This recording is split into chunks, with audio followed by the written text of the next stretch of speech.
सबसे पहले हम ये समझते हैं कि भाई वो न्यूज़ क्या है जिस पर हमारा आज का एडिटोरियल आधारित है। तो अभी हाल ही में क्या हुआ कि ईडी इन्फोर्समेंट डायरेक्टरेट जो है इसने न्यूज़ क्लिक, ये न्यूज़ क्लिक क्या है? न्यूज़ क्लिक है डिजिटल न्यूज़ प्लेटफॉर्म। तो ये जो न्यूज़ क्लिक है इसके ऑफिस पे छापे मारे गए, किसके द्वारा? ईडी के द्वारा। तो इसी संबंध में हम इस एडिटोरियल में चर्चा करेंगे कि भाई मीडिया एज टारगेट। भाई एडिटोरियल का कहना है कि इस तरह की बातें बिल्कुल भी सामने नहीं आनी चाहिए कि केंद्र सरकार की जो एजेंसीज हैं वे इसलिए किसी न्यूज वाले पे छापा मार रही हैं कि भाई उन्होंने सरकार को क्रिटिसाइज किया।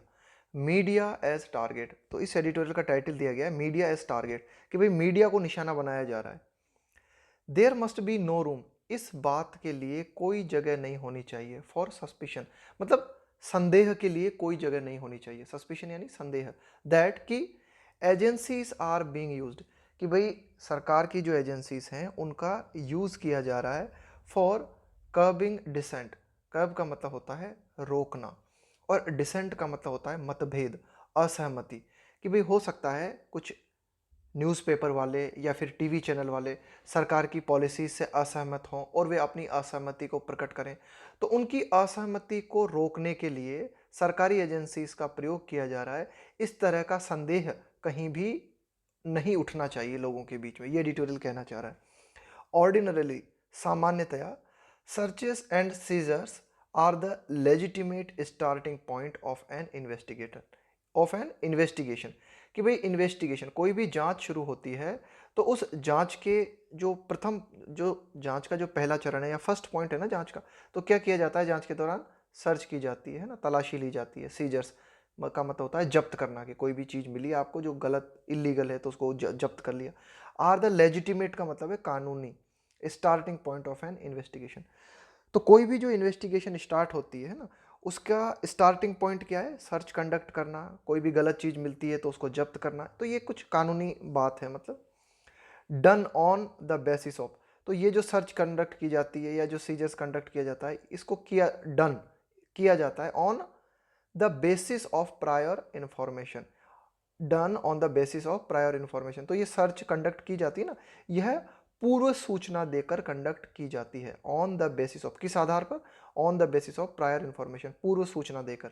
बट लेकिन द ईडी इज रेड, कि भाई ये जो प्रवर्तन निदेशालय है, इन्फोर्समेंट डायरेक्टरेट है, इसने जो अभी हाल ही में छापे मारे, कहाँ पे?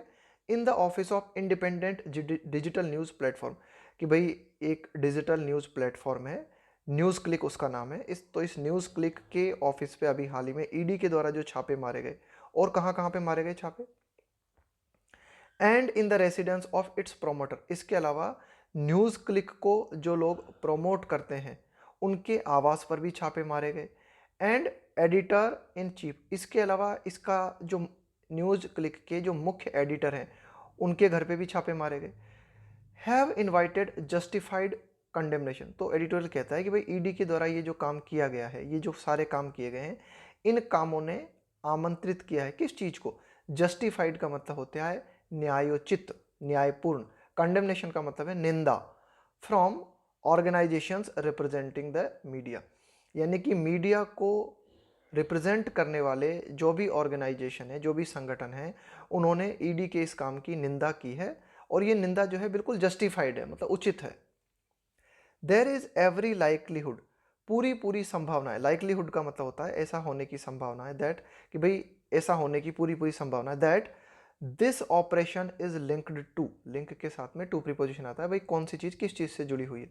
कि यह जो ऑपरेशन है जो कि ईडी ने अभी हाल ही में ये जो छापे मारे, तो ये जो छापेमारी की कार्यवाही ईडी के द्वारा की गई, ये जो ऑपरेशन को अंजाम दिया गया, तो पूरी पूरी संभावना है ये ऑपरेशन ईडी का जुड़ा हुआ है किस चीज से? To the platforms in depth coverage. कि भाई ये जो न्यूज क्लिक प्लेटफॉर्म है ना, इस न्यूज क्लिक प्लेटफॉर्म जो है इसने क्या किया था? इन depth coverage of on going protest. कि ऑन गोइंग का मतलब है जो कि जारी है, ऑन गोइंग मतलब जो कि जारी है, यानी कि किसानों के द्वारा जो विरोध प्रदर्शन जो कि जारी है उसका बहुत ही गहराई से कवरेज किया किसने? न्यूज क्लिक ने। तो पूरी पूरी संभावना है इस बात से ये छापेमारी जुड़ी हुई है। एज वेल एज, साथ ही साथ इस न्यूज क्लिक ने क्या किया? The various struggles of the people, various struggles, various यानी विविध, स्ट्रगल्स का मतलब है संघर्ष, of the people and the grass root organization. Grass root organizations का मतलब होता है ऐसे संगठन जो कि बिल्कुल जमीन से जुड़े हुए हैं ना, बिल्कुल एकदम जो बेसिक लेवल से काम कर रहे हैं, उनको बोलेंगे grass root organization that represent them. तो पूरी पूरी संभावना है कि यह जो छापेमारी की कार्रवाइयाँ की गई, ये इस बात से जुड़ी हुई हो सकती हैं। किस बात से? कि ये जो न्यूज़ क्लिक है, इसने क्या किया कि वर्तमान में जो किसान आंदोलन चल रहा है उस आंदोलन को पूरी तरीके से कवर किया। साथ ही साथ जो लोग जो कि इस आंदोलन से जुड़े हुए हैं, या फिर वे संगठन जो इस आंदोलन से जुड़े हुए हैं, जो कि इस आंदोलन को प्रस्तुत करते हैं, तो उनके संघर्षों को भी पूरी तरीके से इस न्यूज़ क्लिक ने दिखाया। ऑस्टेंसिबली अराइज फ्रॉम का मतलब है कहाँ से कोई चीज़ पैदा हो रही है। अराइज फ्रॉम का मतलब है कि कोई चीज़ कहाँ से पैदा हो रही है।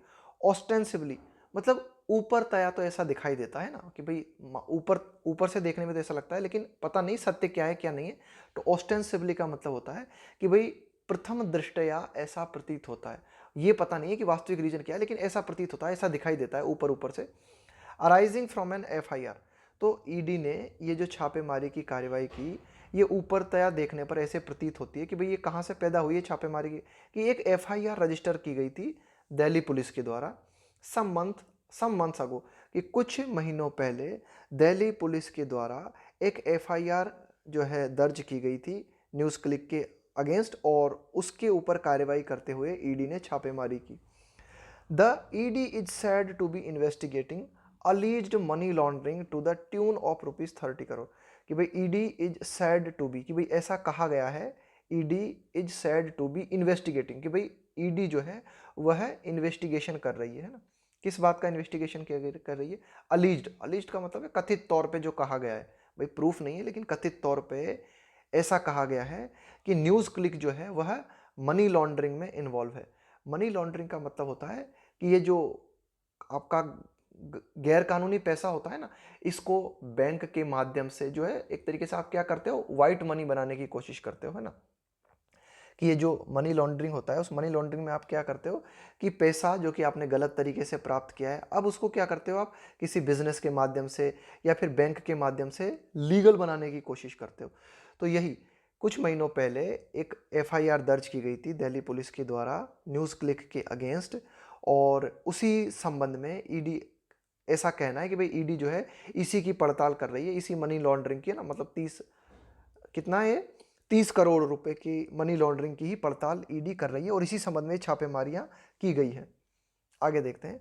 नॉट मच इज नॉन, भाई ज़्यादा कुछ नहीं पता है किसके बारे में, about the nature of the police case, कि भाई ये जो पुलिस ने एफआईआर दर्ज की है ना, तो इस केस के बारे में ज़्यादा कुछ तो नहीं पता है, लेकिन but the agency is empowered, लेकिन ये जो एजेंसी है हमारी, कि भाई ये जो ईडी है, इसको इस एम्पावर्ड का मतलब है ये ताकत होना, सक्षम होना, कि भाई ईडी जो है इस बात की उसके पास ताकत है, ईडी जो है सक्षम है by the prevention of money laundering act.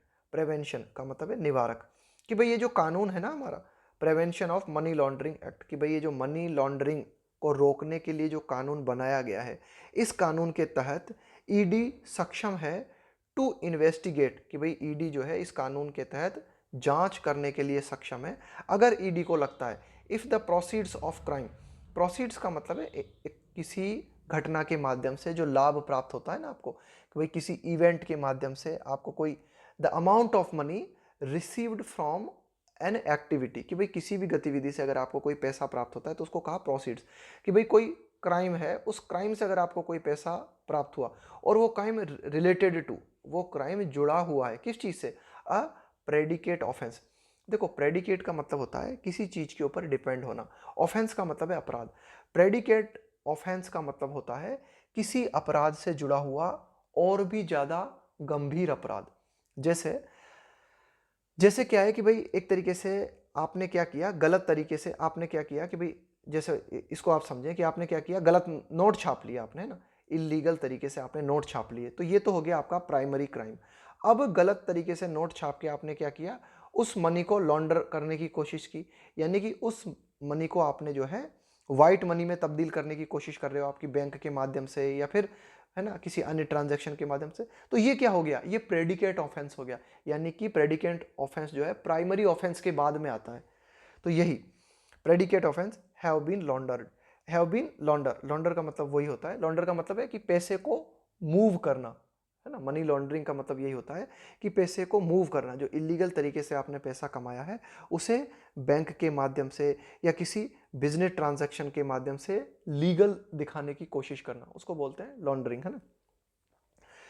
तो ठीक है कि भाई इस पुलिस केस में क्या दर्ज किया गया, किस संबंध में पुलिस केस था, ज़्यादा तो कुछ इसके बारे में नहीं पता है, लेकिन इतना जरूर है कि यह जो ईडी है यह सक्षम है, किस बात के लिए सक्षम है कि मनी लॉन्ड्रिंग एक्ट के तहत इस एजेंसी को ये पावर है कि यदि कोई भी क्राइम है जो कि जुड़ा हुआ है ना, कोई भी क्राइम है जिसमें जिसमें कि पैसा कोई भी क्राइम जिसका कि पैसा जुड़ा हुआ है, किससे, प्रेडिकेट ऑफेंस से जुड़ा हुआ है ना, कि भाई कहीं भी अगर इस ईडी को लगता है कि जो है प्रेडिकेट ऑफेंस के माध्यम से मनी को लॉन्डर किया गया है, तो यह उस केस में जांच पड़ताल कर सकती है।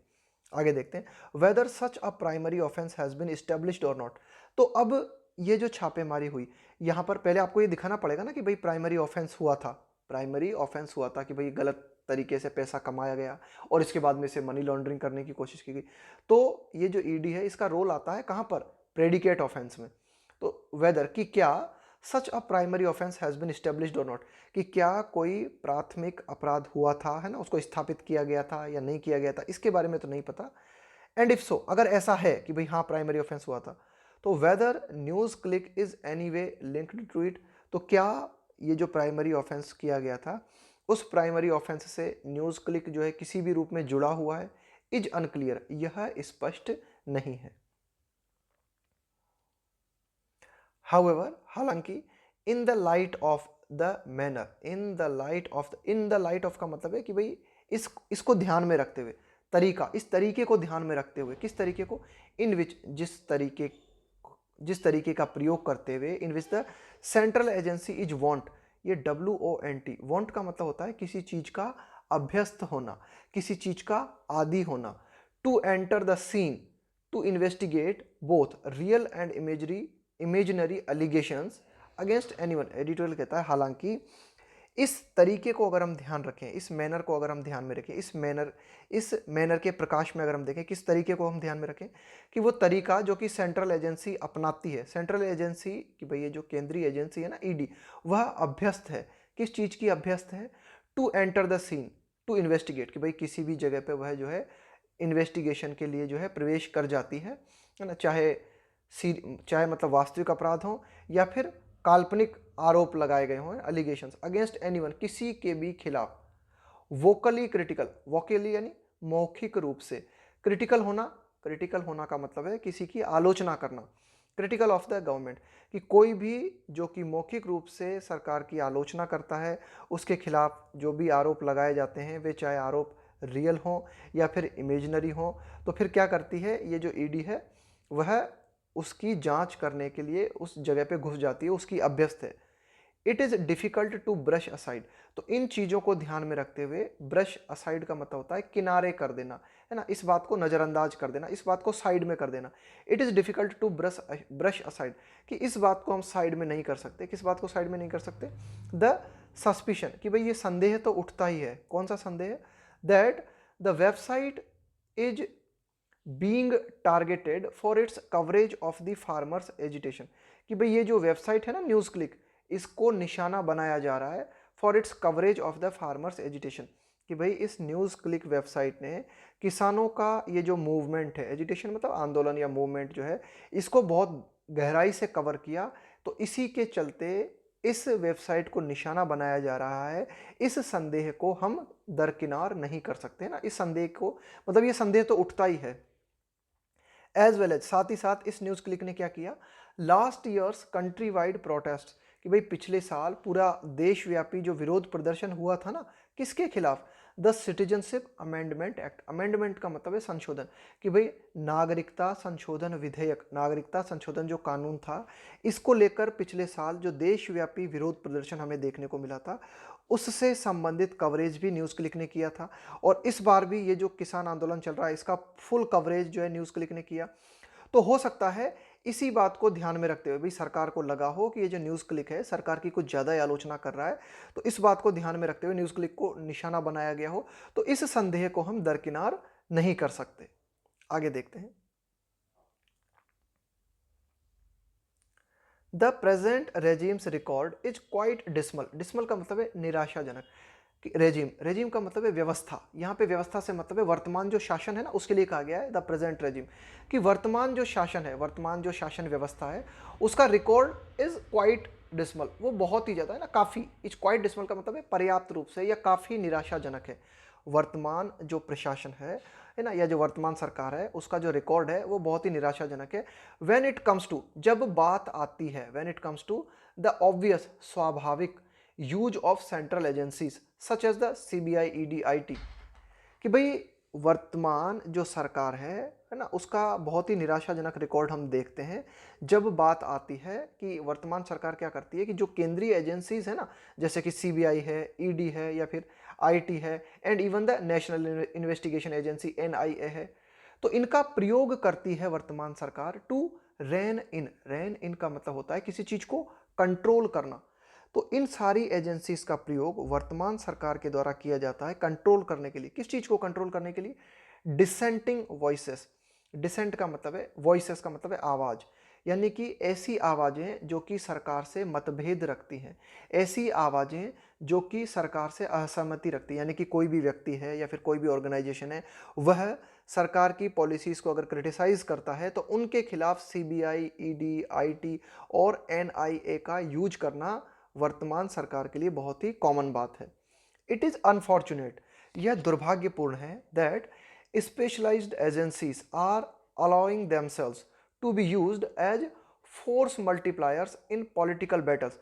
यह दुर्भाग्यपूर्ण है कि भाई जो मतलब बहुत ही स्पेशलाइज्ड एजेंसी है, कि जो विशेषज्ञ एजेंसीज हैं, भाई ये सीबीआई है, ईडी है, आईटी है, यह नेशनल स्तर की एजेंसीज हैं, और ये इस तरह की एजेंसीज अलाउ कर रही हैं कि ना, are allowing themselves to be used, है ना, कि भाई अपने आप को केंद्र सरकार के द्वारा यूज होने दे रही है इस तरह की एजेंसी। ये बहुत ही दुर्भाग्यपूर्ण है। भाई एडिटोरियल का कहना है कि इस तरह की एजेंसीज को स्वतंत्र रूप से अपना काम करना चाहिए, है ना, कि कोई इन्हें यूज कर सके ऐसा इनको नहीं करने देना चाहिए। एज फोर्स मल्टीप्लायर्स, है ना, कि भाई केंद्र सरकार जो है इनको एक ताकत के रूप में प्रयोग कर रही है ना, as force multipliers in political battles, कि भाई जो राजनीतिक युद्ध हैं अगेंस्ट सेक्शन का मतलब है तबका, है ना, ग्रुप, समूह ऑफ द अपोजिशन, कि भाई विपक्ष के कुछ समूह के खिलाफ, कि भाई जो राजनीतिक युद्ध चलता है ना, पक्ष सत्ता पक्ष और सत्ता विपक्ष के बीच में जो राजनीतिक युद्ध चलता है, उस राजनीतिक युद्ध में केंद्र सरकार के द्वारा ये जो हमारी एजेंसीज हैं इनको हथियार की तरह इस्तेमाल में लिया जा रहा है, और ये एजेंसीज अपने आप को जो है यूज भी होने दे रही हैं। ये काफी दुर्भाग्यपूर्ण है। एमिडस्ट क्लेम्स, इन दावों के बीच, क्लेम्स का मतलब है दावे, कि भाई कई दावे हैं, इन दावों के बीच, that there are varying kinds of conspiracies against the government and India, कि भाई इस तरह के कई दावों के बीच, किस तरह के कई दावों के बीच इस तरह के दावे किए जा रहे हैं। वेराइंग मतलब विविध, कि भाई कॉन्स्पिरेसीज का मतलब है षड्यंत्र, कॉन्स्पिरेसी का मतलब है षड्यंत्र, against the government and India, कि भाई इस तरह की बातें भी कही जा रही हैं, इस तरह के दावे भी किए जा रहे हैं कि वर्तमान सरकार के खिलाफ और भारत के खिलाफ कई तरह के षड्यंत्र किए जा रहे हैं ना। तो इन दावों को ध्यान में रखते हुए इट इज़ नो सरप्राइज, इस बात में मतलब ये आश्चर्य की बात नहीं है, इट इज़ नो सरप्राइज, इसमें कतई आश्चर्य नहीं है, that relentless journalistic focus on protest. Relentless का मतलब है लगातार, बिना थके अगर आप लगातार कोई काम करते हो ना तो उसको बोलते हैं रिलेंटलेस। तो relentless journalistic focus on protests,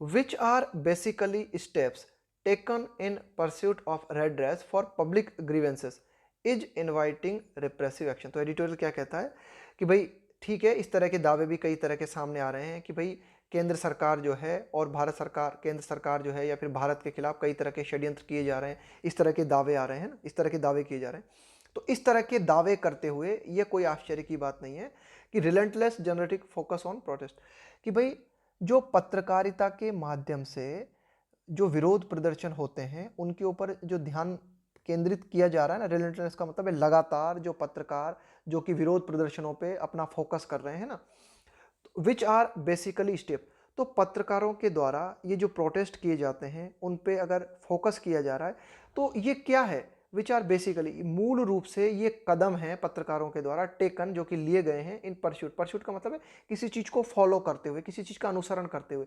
रेडरेस का मतलब है समाधान करना। फॉर पब्लिक ग्रीवेंस, ग्रीवेंस का मतलब है कष्ट, है ना भाई, आपकी प्रॉब्लम क्या है, कि भाई जो पब्लिक ग्रीवेंस का मतलब है कि भाई लोगों के जो कष्ट हैं उनका समाधान करने के लिए ये स्टेप्स हैं। कौन से स्टेप, कि भाई पत्रकार अगर प्रोटेस्ट को फॉलो करते हैं, प्रोटेस्ट को कवर करते हैं, तो वो क्यों करते हैं, ताकि लोगों की जो समस्या है उनके समाधान के लिए भी वो भी जो है कुछ कदम उठा सकें। लेकिन पत्रकारों के द्वारा ये जो किया जा रहा है ना इस तरह का काम, प्रोटेस्ट को कवर करना, इज इनवाइटिंग रिप्रेसिव एक्शन, वह सरकार की तरफ से दमनात्मक एक्शन को इनवाइट कर रहा है ना, कि रिप्रेसिव, रिप्रेसिव का मतलब है दमन करना, किसी चीज को दबाना, किसी चीज को, रिप्रेसिव एक्शन।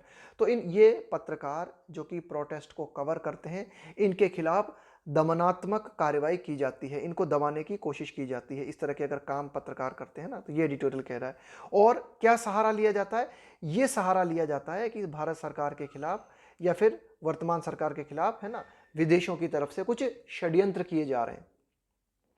लॉस, कानून, that are serious in nature, कि भाई ऐसे कानून that are serious in nature, जो कि गंभीर प्रकृति के हैं, यानी कि ऐसे कानून जो कि किसी गंभीर अपराध में इस्तेमाल किए जाते हैं। And ought not to be invoke, यहाँ पे इन्वॉक का मतलब है सहारा लेना, लाइटली, यानी कि ऐसे कानून जो कि सीरियस अपराध के लिए बने हैं और मतलब लाइटली उनको नहीं लिया जाना चाहिए, कि भाई हल्के फुल्के अपराधों के लिए उन कानूनों का इस्तेमाल नहीं किया जाना चाहिए। एंड ऑट नॉट टू, देखो शुड और ऑट एक ही बात है। ये ऑट का प्रयोग हम कब कब करते हैं, जब कोई बात नैतिक दायित्वों से जुड़ी होती है। शुड और ऑट दोनों का मतलब होता है चाहिए, लेकिन शुड की जगह हम ऑट का प्रयोग कर देते हैं अगर हमें लगता है ना कोई बात एक तरीके से नैतिक बातों से जुड़ी हुई है ना, जैसे माँ बाप को गाली नहीं देनी चाहिए, तो यहाँ पे शुड की जगह हम ऑट का प्रयोग करेंगे ना। And ought not to be invoked lightly are being used, तो एडिटोरियल कहता है कि भाई ऐसे कानून जो कि गहरे अपराधों के लिए है, गंभीर अपराधों के लिए है और उनको लाइटली नहीं लिया जाना चाहिए, फिर भी ऐसे कानूनों का प्रयोग किया जा रहा है, are being used with abandon. देखो किसी भी चीज के लिए जब हम बोलते हैं ना कि भाई इसको यूज किया जा रहा है विद एबंडन, तो विद एबंडन का मतलब होता है कि बिना किसी कंट्रोल के, है ना, मतलब अनियंत्रित तरीके से इन कानूनों का प्रयोग किया जा रहा है, ये मतलब हुआ इसका। Are being used with abandon, कि भाई इन कानूनों का प्रयोग अनियंत्रित तरीके से किया जा रहा है। किन लोगों के खिलाफ, अगेंस्ट दोज, उन लोगों के खिलाफ, सीन जिनको की सरकार देखती है, जिनको की देखा जाता है, seen to have invited, seen to have invited the establishment's wrath, establishment का मतलब है हुक्मरान, हुक्मरान का मतलब है जो सरकार के लोग हैं, जो सरकार से जुड़े हुए लोग हैं, है ना, कि भाई जो एस्टेब्लिशमेंट है, जो वर्तमान सरकार है, उनका गुस्सा, रेथ का मतलब है गुस्सा, उनका मतलब seen to have invited the establishment wrath, इसका मतलब ये हुआ कि ऐसे लोग जो कि इस रूप में देखे जाते हैं कि इन्होंने सरकार के गुस्से को आमंत्रित किया, तो उन लोगों के खिलाफ बिना किसी कंट्रोल के, विद एबंडन, है ना, बिना किसी कंट्रोल के क्या किया जाता है, ऐसे कानूनों का प्रयोग किया जाता है जिन कानूनों का प्रयोग सिर्फ गंभीर अपराधों में ही किया जाना चाहिए। दिस में एक्सप्लेन, तो यह इस बात को एक्सप्लेन कर सकता है, द फ्रीक्वेंसी, दिस में explain the frequency with which the offence of sedition, भाई हम क्या देखते हैं, ऑफेंस का मतलब है अपराध, सेडिशन का मतलब होता है राजद्रोह, देश के खिलाफ अगर कोई अपराध किया जाता है ना तो उसको बोलते हैं सेडिशन। तो एडिटोरियल कहता है कि लगातार हम देख रहे हैं कि लोगों के खिलाफ राजद्रोह के मामले जो है बनाए जाते हैं, राजद्रोह के मामले दर्ज किए जाते हैं। दिस में एक्सप्लेन, है ना, वो इसीलिए किए जाते हैं कि भाई अगर सरकार, कि भाई जो सरकारी हुक्मरान है वे अगर किसी व्यक्ति से खफा हो जाते हैं तो फिर वे क्या करते हैं, ये इस तरह क्या मतलब उसके खिलाफ सेडिशन के चार्ज लगाने की कोशिश की जाती है। तो दिस में एक्सप्लेन, भाई अगर आपको एक्सप्लेनेशन चाहिए, स्पष्टीकरण चाहिए, तो आपको स्पष्टीकरण इस बात से मिल सकता है, किस बात से, फ्रीक्वेंसी, फ्रीक्वेंसी का मतलब क्या होता है, किसी कोई चीज कितनी बार रिपीट की जा रही है, with which the offence of sedition is being invoke, invoke का मतलब है सहारा लेना, फॉर स्पीचेस एंड राइटिंग्स, कि भाई जो कई तरह के भाषण दिए जाते हैं, कई तरह की लोगों की राइटिंग्स होती हैं, है ना, जो भी लोग लिखते हैं पत्रकारिता में, है ना, तो उनके खिलाफ किया जाता है, क्या किया जाता है, लगातार राजद्रोह के आरोप लगाए जाते हैं, है ना। वाइल, जबकि अलिगेशंस ऑफ एंटी नेशनल एक्टिविटी, अलिगेशंस का मतलब है आरोप, ऑफ एंटी नेशनल एक्टिविटी, है ना। एंटी नेशनल एक्टिविटी का मतलब हुआ कि भाई जो देश है ना उसके खिलाफ की जाने वाली गतिविधि। पेडल, पेडल का मतलब होता है किसी चीज को सपोर्ट करना, किसी चीज का प्रचार प्रसार करना। बाय दोज ग्रूम, देखो ग्रूम का मतलब होता है किसी को किसी पर्टिकुलर जॉब के लिए तैयार करना, है ना। To build such narratives, narrative का मतलब होता है कथानक, है ना, कोई कहानी बनाना, कोई कहानी कहना, कोई कथानक कहना। लीड टू का मतलब है कारण बनना। Action under the unlawful activities act, देखो एक हमारे पास कानून है क्या, अनलॉफुल एक्टिविटीज एक्ट, गैर कानूनी गतिविधि निवारक कानून, कि भाई कोई भी व्यक्ति अगर गैर कानूनी गतिविधि में लिप्त पाया जाता है तो उसको उसके ऊपर इस कानून को लागू किया जा सकता है। कौन सा कानून, अनलॉफुल एक्टिविटीज प्रिवेंशन एक्ट। तो देखो एडिटोरियल क्या कहता है कि भाई while allegations of anti national activity, कि भाई कुछ लोग हैं उनको इसलिए तैयार किया गया, ग्रूम्ड। भाई कुछ लोग हैं, सरकार जो है, वर्तमान सिस्टम जो है, सरकार जो है, उसने कुछ लोगों को इसलिए तैयार किया है कि वे लोग इस बात को प्रचार प्रसार करने का काम करते हैं, इस बात को सपोर्ट करते हैं। किस बात को सपोर्ट करते हैं, कि वे क्या करते हैं कि वे इस तरह की बातें निर्मित करते हैं। टू बिल्ड सच नैरेटिव, इस तरह की बातें निर्मित करते हैं वे क्या कहते हैं कि कोई बात हुई और उसको क्या कहेंगे, वे एंटी नेशनल एक्टिविटी बना देंगे। कुछ लोग ये जो सरकारी सिस्टम है ना, उस सिस्टम में कुछ लोगों को सिर्फ इस बात के लिए तैयार किया गया है कि आप क्या करो, एंटी नेशनल एक्टिविटी के आरोप जो है लगा दो किसी के भी ऊपर, है ना। तो वे व्यक्ति जो है इस तरह का नैरेटिव बनाते हैं, इस तरह की कहानी बनाते हैं कि हाँ भाई किसी व्यक्ति ने अगर कोई भाषण दिया या किसी व्यक्ति ने कोई लेख लिखा तो ये एंटी नेशनल है ना। ये प्रचार प्रसारित करेंगे वे लोग जो कि खास इसी बात के लिए ट्रेंड किए गए। और फिर इसका कारण क्या होता है, फाइनली लीड टू, है ना, इसका फिर नतीजा क्या निकलता है, एक्शन। उन लोगों के खिलाफ एक्शन लिया जाता है जिन्होंने कोई भाषण दिया या फिर जिन्होंने कोई लेख लिखा, है ना। उस लेख के खिलाफ पहले तो ये बात प्रचार प्रसारित की जाती है कि भाई ये जो लेख है यह राजद्रोह से जुड़ा हुआ है, या फिर ये जो भाषण है ये अनलॉफुल एक्टिविटीज के अंतर्गत आता है, और फिर उन लोगों के खिलाफ जो है कार्रवाई की जाती है। इन अदर इंस्टेंसेस, कुछ अन्य अगर उदाहरणों की हम बात करें, कुछ अन्य घटनाओं की अगर हम बात करें, cases of promoting social enmity, cases of promoting social enmity, कि भाई इस तरह के केसेस भी हमारे सामने आए हैं क्या, सोशल एनमिटी, कि भाई सामाजिक शत्रुता को प्रमोट करने वाले हैं ना, कि भाई सामाजिक रूप से नफरत फैलाई जा रही है लोगों के बीच में। और आउटरेज, आउटरेज का मतलब है गुस्सा दिलाना। रिलीजियस सेंटिमेंट, सेंटिमेंट्स का मतलब है भावना, रिलीजियस सेंटिमेंट्स का मतलब हुआ धार्मिक भावना, है ना। आर ऑल्सो स्लैप्ड, स्लैप्ड का मतलब है यहाँ पे प्रहार करना, सिलेक्टिवली, है ना, बिल्कुल चुनिंदा रूप से, चुन कर। टू डिसिप्लिन, डिसिप्लिन का मतलब है यहाँ पे कंट्रोल करना, है ना। कॉमेडियंस एंड स्क्रिप्ट राइटर्स, कि भाई कुछ कॉमेडियंस हैं, है ना, या फिर स्क्रिप्ट राइटर, स्क्रिप्ट राइटर का मतलब है जो कि भाई किसी भी कोई नाटक है या फिर कोई मूवी है उसकी स्क्रिप्ट जो लिखते हैं ना, उसकी जो स्क्रिप्ट लिखते हैं, तो उन लोगों को भी कंट्रोल करने के लिए उनके ऊपर भी जो है प्रहार किया जा रहा है। उनके ऊपर भी, है ना, कि उनके ऊपर भी क्या आरोप लगाए जाते हैं, जो कॉमेडियंस होते हैं या फिर स्क्रिप्ट राइटर्स होते हैं उनके ऊपर ये आरोप लगाया जाता है कि भाई ये लोग जो हैं सामाजिक नफरत फैलाने का काम कर रहे हैं ना। या फिर इन लोगों के ऊपर आउटरेजिंग रिलीजियस सेंटिमेंट्स, है ना, कि भाई, या फिर इन लोगों के ऊपर ये आरोप लगाया जाता है कि भाई इन्होंने क्या किया, गुस्सा दिलाया, है ना, कि भाई इन्होंने धार्मिक भावनाओं को भड़काया लोगों की, है ना। इस तरह के आरोपों को लेकर और इनको कंट्रोल करने की कोशिश की जाती है। The supreme courts intervention, the supreme courts intervention has protected prominent, prominent का मतलब होता है महत्वपूर्ण या फिर मुख्य, जर्नलिस्ट फ्रॉम अरेस्ट, कि भाई सुप्रीम कोर्ट के हस्तक्षेप ने बचाया, प्रोटेक्ट का मतलब है बचाना, रक्षा करना, प्रोमिनेंट जर्नलिस्ट फ्रॉम अरेस्ट, कि भाई केंद्र सरकार या फिर ये जो केंद्र सरकार से जुड़ी हुई जो एजेंसीज हैं वे प्रमुख पत्रकारों को गिरफ्तार करने जा रही थी, लेकिन उनकी गिरफ्तारी को रोका किसने, सुप्रीम कोर्ट ने बीच में आकर इनकी गिरफ्तारी को रोका। फॉर डिफेमेशन, कि भाई जो कुछ प्रमुख पत्रकार हैं उनके ऊपर आरोप लगाया गया था मानहानि का। फॉर ट्वीट्स, कि भाई ये जो कुछ प्रमुख पत्रकार हैं इन्होंने ट्विटर पे कुछ ट्वीट किया और इस ट्वीट को सरकार के द्वारा जो है मानहानि के रूप में लिया गया और इनको जो है अरेस्ट करने जा रही थी सरकार या सरकार से जुड़ी हुई एजेंसीज, लेकिन सुप्रीम कोर्ट ने उस अरेस्ट को प्रोटेक्ट किया। That turned out to be incorrect, और बाद में ये जो ट्वीट्स जिन ट्वीट्स को मानहानि के रूप में मानकर सरकार इनको गिरफ्तार करने वाली थी ना, टर्न आउट का मतलब है पता चलना, टू बी होना, turn out to be incorrect. और बाद में इन ट्वीट्स के बारे में पता चला कि भाई ये गलत थी, ये ट्वीट्स है ना, ये जो भी था ये ना पूरा मामला ये गलत था, जो बाद में ऐसा कुछ पता चला है ना, ये साबित हुआ। इट नो मोर बिहेव, देखो बिहेव का मतलब होता है एप्रोप्रिएट होना, है ना।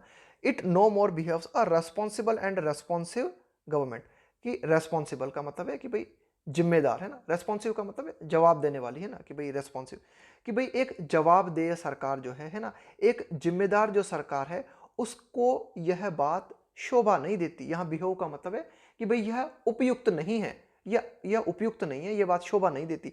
एक ऐसी सरकार जो कि जिम्मेदार है, एक ऐसी सरकार जो कि जवाबदेह है, ऐसी सरकार को यह बात शोभा नहीं देती to dismiss criticism of its treatment of dissenters.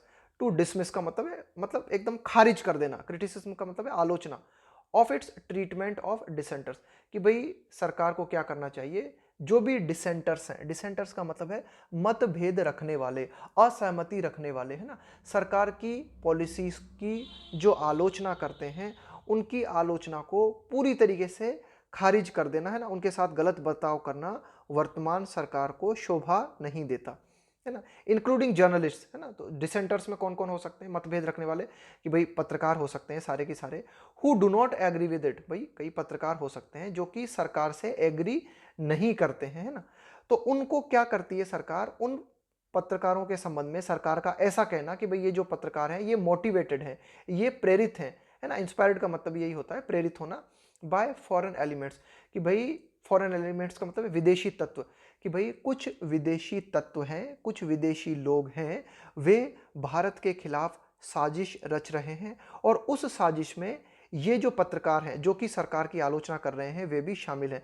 इस तरह की बातें कहना, और ये जो आलोचक होते हैं सरकार के, उन उन है ना, ये जो आलोचक होते हैं उनके खिलाफ जो है कड़ी कार्रवाई करना, है ना, उनकी आलोचना को सिरे से नकार देना, यह वर्तमान उत्तरदायी सरकार को ऐसा करना शोभा नहीं देता।